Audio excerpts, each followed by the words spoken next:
តក៏មិនដែលគិតទៅលើរឿងនិស័យដឹងត្រឹមថាពេលនេះបេះដូងមានតែរូបចរណៃមិនចង់បានអ្វីក្រៅពីនៅក្បែរអូនឡើ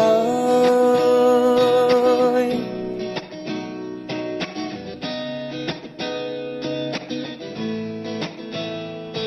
ថ្ងៃដែលបងបានជួបអូនក្នុងបែងដួងបងលួចស្រឡាញ់ស្ងួនបាត់ទៅហើយខឹងខ្លាំងណាស់ពេលឃើញប្រុសស្និននឹងត្រានត្រៃធ្វើមិនដេញឡើយបានអូនមកនៅក្បែរ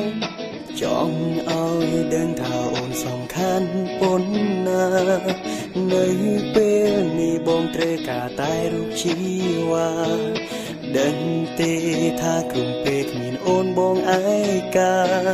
ចង់បានអូនធ្វើជាសង្សារចង់បានអូនជាសង្សារបងនិយាយពិតមែនណាវាសាមញ្ញធម្មតាតែមានន័យថាបងស្រឡាញ់អូនអ្នកត្រួតត្រាបេះដូងបងគឺមានតែរូបស្រីស្ងួនអូនជាម្ចាស់ចិនបងចាប់ពីពេលនេះហើយណាបងស្រឡាញ់អូនណាបងស្រឡាញ់អូនណាចង់បានអូនជាសង្សារចង់បានអូនជាសង្សារតើអូនគិតយ៉ាងណា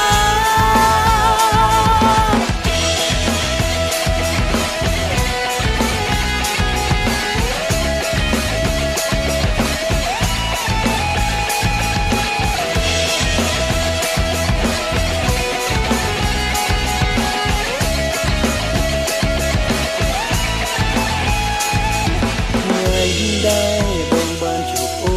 នក្នុងបែងដួងបងដូចស្រឡាញ់ស្ងួនបាត់ទៅហើយ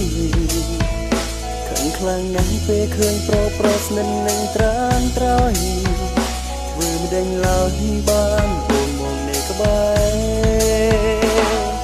ចង់ឲ្យដឹងថាអូនសំខាន់ប៉ុណ្ណានៅពេលនេះបងត្រូវការតែរូបជីវ៉ា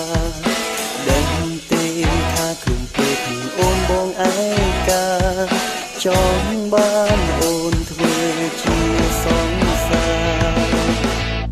ចង់បានអូនជាសង្សារបងនិយាយពិតមែនណាវាសាមញ្ញធម្មតាតែមានន័យថាបងស្រឡាញ់អូនអ្នកត្រួតត្រាបេះដូងបងគឺមានតែរូបស្រីស្ងួនអូនជាម្ចាស់ចិនបងចាប់ពីពេលនេះហើយណាបងស្រឡាញ់អូនណាបងស្រឡាញ់អូនណាចង់បានអូនជាសង្សារចង់បានអូនជាសង្សារតើអូនគិតយ៉ាងណាសេចក្ដីអូបងមិនខ្វល់ពីក្រុមលិខិតថាពីនឹងទៅជាយ៉ាងណាគ្រាន់តែដឹងថាពេលនេះបងត្រូវការតែរូបស្រស់ជីវ៉ាគ្រប់ពេលនេះមានអូននៅចិត្តធ្វើឲ្យបែបដងបងឯកាបើសិនបានអូនជាសង្សារមិនដឹងជាល្អយ៉ាងណាគ្រប់ពេលបងតែស្រមៃថាបងនឹងកាន់ដៃថ្លៃគ្រប់ពេលបងតែស្រមៃថាបងនឹងអោបរូបថ្លៃបទនេះចម្រៀងនេះបងតែជូនស្រីថាបងស្រឡាញ់អូនរហូតដល់ថ្ងៃខ្សែចង់